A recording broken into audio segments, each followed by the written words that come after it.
First, I'm sending a huge thank you to all the healthcare workers, grocery store workers, my restaurant people, and everybody who's been keeping things running during this crazy time that we're all experiencing together.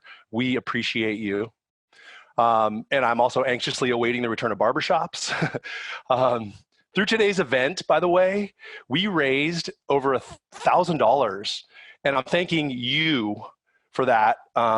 That's just huge. And because Pam and Pierre Amidier are doing a 4-to-1 match, we're going to be donating 100% of over $5,000 raised today to the nation's largest anti-sexual violence organization, RAINN.org. So thank you all so much. That group is going to put that money to great work to hopefully help in some people's lives. So you did that. A huge thank you to Spero Ventures and really Ha and Krista. They created this event and they did all the work. So it was a lot of effort, by the way, to pull this together. And I appreciate you guys putting it on and making it free for founders. Thank you for doing that. And mostly, I want to thank all of you, everybody here, like nearly 400 founders and creatives are here. Thank you for joining. This is a really awesome and an amazing organization to be connected with Spero. You're all at various stages. I know there's seed idea folks out there, all the way to post-exit folks that are here, all from various kinds of spaces. And I know you're going to take something really valuable away from this conversation. And even if it doesn't directly relate to your line of work, the spirit of the founder journey applies to all of us because we're all founders in some respect. You know, I'm speaking with you today from lovely West Sacramento, California. And I grew up in Sacramento, an only child, and I was raised by a 20-year-old single mom who was one of 12 kids and a fruit picker in the fields, actually not far from right here. So I come from humble beginnings, and I only share that because no matter your background, you can end up doing great things even when it feels like odds are all against you. And you know, right now, a lot of people are feeling that way. So just hang tough. So this founder journey is from someone who started with 0 connections, no blueprint for success, no assets, or better put, as my wife of 24 years this year likes to say, I came with a futon mattress, no frame, and a rice cooker, which is actually pretty much true. I think that's all I brought into the relationship. But with a lot of mentorship and some amazing co-founders, great friends and employees and supporters like the people I'm working with now, a lot of the people I see on the screen today, this little dude from Sacktown, got to experience once in a lifetime stuff. So let's dig in. I'm gonna share my screen. All right, Krista, you yell at me if I'm not showing the visuals. So this talk is called From Napkin to Nasdaq, and it's really about founder lessons I learned in this really pretty crazy journey I went on, really in search for something, in search for validation, in search for achievement. We all have ideas. It's about doing it. Let me make sure this thing goes. Oh, wait a second. Okay, great. So I'm going to start this with this quote from Darwin, because when I look back on my journey, I realized this is what made us succeed. It's not the strongest of the species that survive, nor the most intelligent, but the ones most responsive to change. And that's really what my journey is all about. So in 2012, I had this idea. I was like, man, I wish we could get really good customers for really great merchants and help these cool small business merchants find the right customers. I decided to go about it, with dynamic pricing. So I created this thing called Requested with my co-founders. And with Requested, you could name your own price for anything you want at restaurants and clubs and bars. It was this neat idea, and everybody I told about it just loved the idea. And so we toiled away, as you do in the early stages. I had 3 really awesome co-founders, and we built this product that you see right there, which I thought was a beautiful finished product. And as it turns out, it was everybody thought it was a wireframe. That was our finished product. Perspective's everything, right? And we were trying to get it all going, and we ended up applying for the launch accelerator batch number 1 in San Francisco, Silicon Valley. Because as you know, I don't know if you know about Sacramento, but we're only 85 miles from San Francisco, but we might as well be Nebraska or something as far as Silicon Valley is concerned. It's just far away. So we got in. That's our team right there. On the day we got in, we came out of that very WeWork, and we met with Jason Calacanis, and he was like, boom, you're in. 1 of 7 companies in my first incubator. Oh my God, it was crazy. So we were just excited. We're on our way. And we went through batch number 1, and there were some interesting learnings we had in the incubator. Back then, it's now called the Launch Accelerator. It was called the Launch Incubator back then because it was pre-launch. Some really interesting things that were happening that I want to share with you, those of you who are in the early stage. Number 1, listen and learn. So what this picture is right here, I didn't understand it. This was probably, I don't know, December 20th of 2014.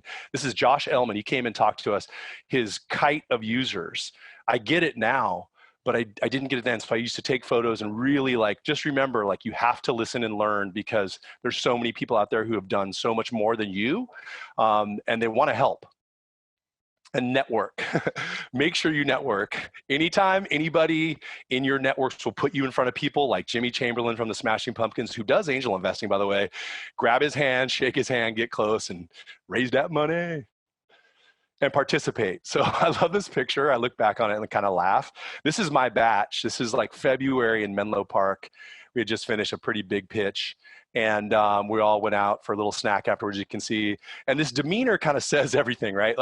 All my other batchmates are kind of sitting down, very well mannered. And in the middle of this row, you see Jason Calacanis, and the dude on his literal shoulders is me.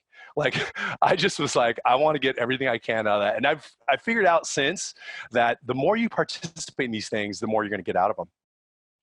So we came out of that in March of 2015, and people were telling us this is going to be huge. This hasn't been done yet. The time is right. This thing, we had in our heads, we're going to be the next, Open Table, Airbnb, take your pick, right? Huge. So Jason put us on a stage in front of 10,000 people for a live demo launch, which, by the way, the live demo went great. But we launched and we came out of that and the phones are ringing like crazy. Venture capital firms are calling like crazy. It's oh my God, what is this thing? This is exciting.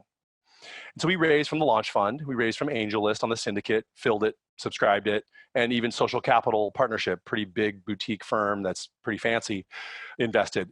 And we had in our heads that we needed to stop taking meetings. So whatever stage you're in, I'm going to tell you right now, don't stop taking meetings. I say this as a founder. I say it even in my new chair. Don't fall into this idea of this anti-dilution trap. We kind of did. We were well, we don't need to raise anymore. We got enough money. We're going to make it. And, for every percentage we give away, we're going to be giving up this much future money. It's the silliest thing in the world. Don't do that. Keep taking meetings because, as it turns out, all the firms, all these people everybody's in it for themselves, but they want to help. You can connect with great people who really want to help. And the other thing is you're going to need more money than you think. So this is most of our team. We turned out to be 9 people. We had matching t-shirts, cool collateral, and we were just on our way, right? And then this is what happened. It was pretty crazy. We were going through 2015 and we're looking at data. And this was the next big lesson, was face the data. I was looking at the data kind of weekly. I kept going to my co-founders and saying, I don't think we're going to make it, you guys. This isn't really working. And we kept committing and kept committing. And then the more I looked at it, this is not good. We never even reached 30% retention. If you look down the chart, not even 36 weeks later, it's pretty sad. So it took a while for us to really, really start to look at data. Don't wait. Always face the data. Get really, really harsh with yourself on the data. And that led to another lesson that I learned, which is you got to be a CEO. It's kind of funny. I think early in my founder career, I was pretty, tough and wanting to do things my way. Sometimes it worked, sometimes it didn't. And in this one, I think I swung the pendulum a little too far the other way. It was very sort of we'll agree with everything by committee. And it doesn't work. You have to have a strong CEO. Make hard decisions, even if the experts or your co-founders disagree. So I knew Requested wasn't going to work. I was telling people that were really smart, amazing people. And everyone's advice, because they love the concept, was stick to it a little longer, hang in there. And look, they could have been right. But when you as the founder know it's time to take a left turn or right turn, you got to do that. And that's got to be the CEO making that decision. And so things weren't going super well. And, it's right now, in COVID, it's a tough time. You see, sales are falling off, people are doing layoffs and, salaries getting cut and all these different things. And so, customers are drying up and you've got to do anything to stay alive. I admit to you, I've had some companies in my long career that to be honest with you, didn't commit to and they failed. And I really realized that this time as I was going into that, like I really had to stay committed.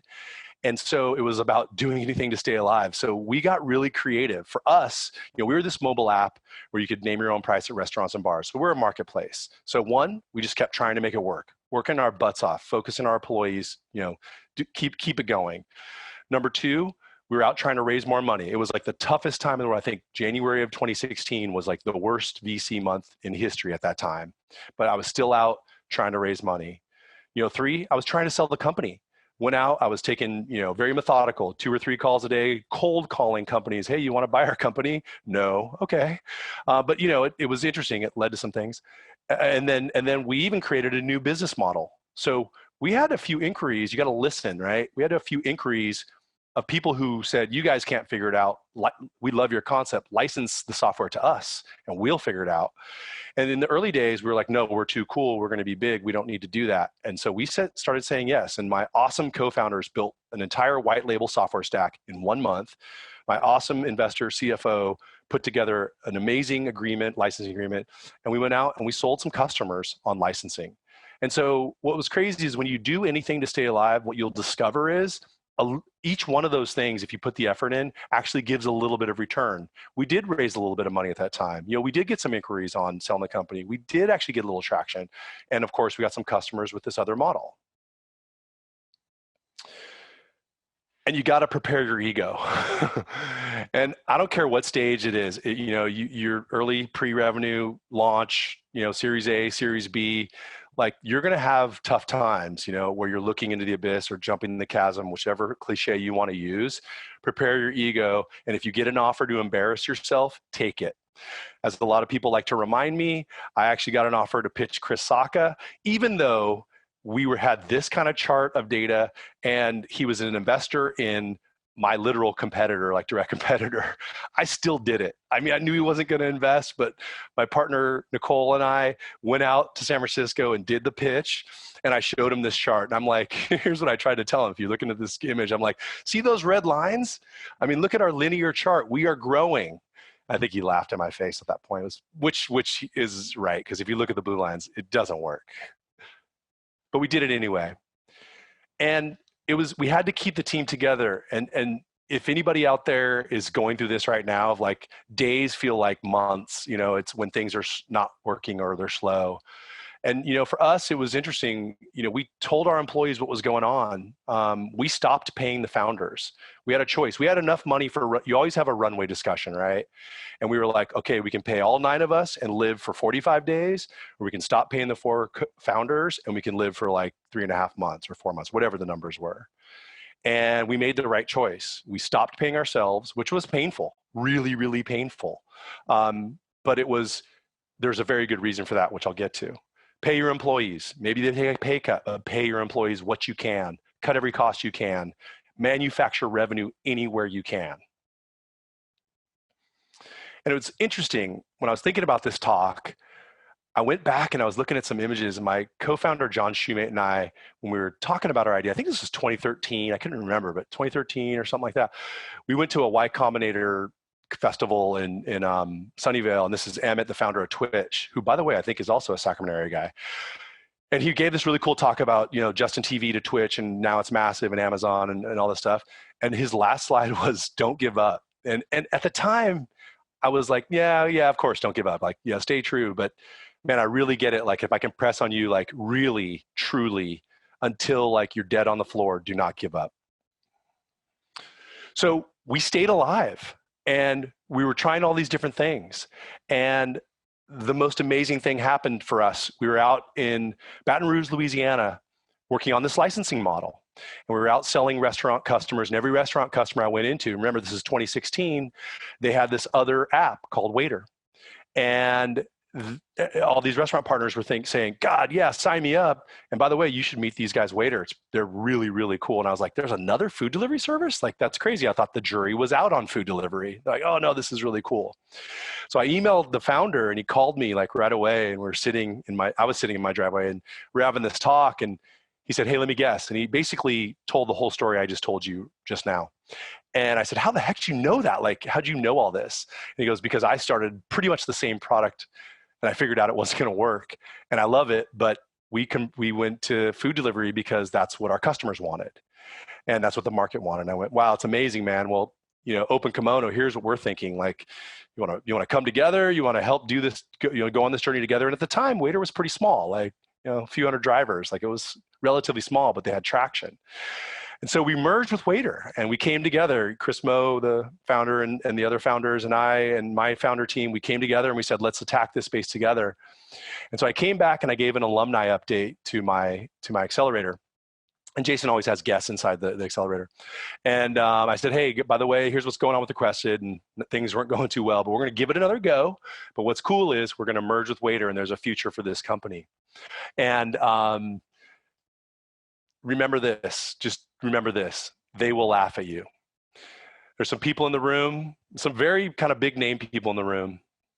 And they laughed in my face at this. And they laughed if Chris is on the call, he'll remember this day. And you just don't give up. If you know what you're doing, don't give up, even when they laugh at you.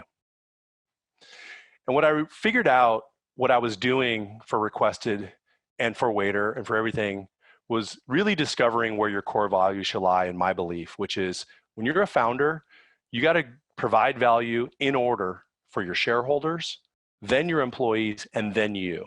I think when I was young, I had it backwards, to be quite frank with you. But I used to say this out loud all the time: give value to my shareholders first, then my employees, then you. I think that creates the best virtuous cycle to get you somewhere. So I took off the Requested shirt and put on a Waiter shirt and started growing the company. As you can see, don't ever be too shy to hand out flyers in the street. And this is where things really started to happen for us. And we started together as a team. This team that came together really started to have this magic happen. And it turns out we needed each other. And I look back, and these are like the real meaty lessons I learned that really contributed to the success of this little startup company that was not in Silicon Valley and didn't have the big connections that a lot of people have, doing something that is probably the most competitive space in the world, food delivery. And number one was structured weekly meetings. Hey, sometimes you hate these things. I get it, but you got to do these. You got to have an executive management team that does weekly meetings, with a structured agenda. And if you don't know what EOS is, look that up. That's a great playbook to play by. You got to have mandatory attendance, and don't do it on Friday night over beers. It won't work. Do it Monday or Tuesday in the morning. And no nonsense weekly reporting by every team member with accountability. This is huge. Early stage, you're building a product, you're kind of flowing, you're figuring things out. And yeah, all these fancy acronyms, but I'm talking about really connecting them to the business. What is your average order value? What is your CAC? What's your CAC to LTV? Which channels are giving you ROI? What does operational efficiency look like? Conversion rates, all your P&Ls, your sales production, time to close a deal, all those metrics. You got to have the metrics, and just know nobody started with all of them. You got to start with one, then two, and each week, weeks tick by. Suddenly you'll have every department head will have a freaking 12-page, deck to present on every weekly meeting. But this is the only way to truly run the business. And then you got to create a strategy. Strategy is a weird word because it's easy to be like, I'm the consultant and I do strategy. What does that mean? Well, this is the definition I want to share with you. Strategy describes how a company creates a unique and valuable position through a set of differentiating actions. Don't compete to be the best, be unique and valuable. If you stop and think about that for a second, think of some of the best companies in the world. Like Google didn't invent the search engine, Facebook didn't invent the social network, but they created a unique and valuable position through a set of differentiating actions. Right? That's key. This is actually, here's your little bonus. This is from a book called 3HAG that actually I was turned on to by my buddy at Luxor One, Josh Middlebrooks. Great book with some really actionable things to help you run your company. And when it comes to strategy, we had this aha. The funny part was Waiter was really good. Like, we were pretty good at figuring out strategy, sometimes overt, sometimes naturally. But we had a great CEO who was a hard charger, and we had a great executive team and just great people to drive into what is our differentiating set of actions in this crazy competitive space where all the experts are telling us there's no way you're going to make it, always to our face. Well, here's what we did. Our aha in 2015, 2016 was small markets, not the big markets. Why? The big guys didn't want the small markets. Great, we'll take them. The big guys didn't have photography. Airbnb did, that's a great idea. Let's do photography. I think that was Chris's idea. Flat fee delivery. Everybody else charges this variable rate. We'll just do simple $5. Lowest take rate. We'll do a lower take rate on the restaurant side than the other guys. And then W-2 drivers. They all do 1099s. We'll do W-2. So if you think about this, it sounds really smart, but it was just us figuring out how can we be different from the other guys for what is really a commoditized service. And these things made made a huge difference and really became our strategy that catapulted growth. And of course, huge lesson, I think most everybody knows on this, always stay focused on the product. And, there were times where I think we sometimes, especially on the executive team, took our eyes off this. It's so key. Like, you start with product, you build a product that has product market fit, and the flywheel starts spinning, and then you start working on growth, but you got to always stay focused on the product so you don't get lapped by your competitors. And then find the wells and drill them dry. Once you're in this stage where you're starting to rock and your revenue goes from 1,000 a day to 10,000 to, like $1 million a day, you got to find wells and drill them dry, because your appetite for growth will never be fulfilled ever. And your CEO will never think it's enough, by the way. So, this is the philosophy that I came up with, is test customer acquisition. We started, I think, with Facebook. It was like, oh, that works. Okay, great. And then you got to find another, because at some point, either Facebook's going to stop giving you good users, or what happened to us is the cost for users starts skyrocketing. So then you got to find other wells, right? So test customer acquisition on different channels and measure that ROI. That's the key. You might find cheaper users in a new well, but really go all the way down. And there's a million blogs about how to do this. Go down to CAC to LTV. What are they delivering to your business as a whole? Don't be so married to one platform, like be platform agnostic. And what does dry mean? Dry means either there's no more customers for you, so low quality to no customers, or the CAC goes way up. That's the signal you want to look for. Keep this simple because it gets very complicated. Keep it simple and just go on this. And have disciplined board meetings. As a board observer, it was a really great experience. I think as founders, sometimes we think we know what board meetings are, and you got to have really disciplined board meetings. I mean, they should be a little fiery. Your board should be holding the CEO accountable, and CEO holding the executive team accountable, and so on. So really, really put this into practice. Even if you're series, super seed or series A company, like start this really hard, really focused, and make sure these are very rich, because it's your only chance this board is there for you. And it, say it's 4 to 6 meetings a year. That's your only chance to get the value out of these folks. And invest in data. It's really weird when you look back, you think you have data and you really didn't. We had an amazing group of people at Waiter who really started to say, we really need better data. And they built the tools, using things like Kibana, Periscope, Second Measure.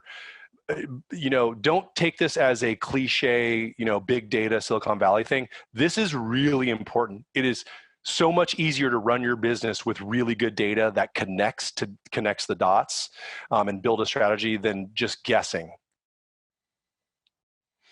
And so things were rocking and rolling, and you're all going to get to this point where the business is growing, and you're going to go, gosh, man, we could sell the company, we could keep going forever, we could IPO, we have all these choices because we're growing like crazy and we're so successful. And at some point, you're going to hire an investment bank, and it's pretty interesting. I'd never really gone through this at a close level, intimate level, and I got to be a part of this. And let me tell you, here's the lesson I learned. And again, I think if my fellow exec team are on here, they're probably cracking up right now. The banks win either way. So make sure you pick a good bank that really has your interest as best at heart as you, and like you can really, really work with, that, really wants to help you achieve whichever goal it is you want to achieve. So we did that, and something phenomenal happened for us after years and years of hard work. I mean, again, these days feel like freaking months and years in startup life. In 2018, around May, we had announced that Tillman Fertitta and his partner were going to purchase Waiter for $308 million. I mean, it was crazy. It was like mind-blowing number, and just we were jumping up and down in the streets. It was just an amazing outcome for a very, very long and very hard journey.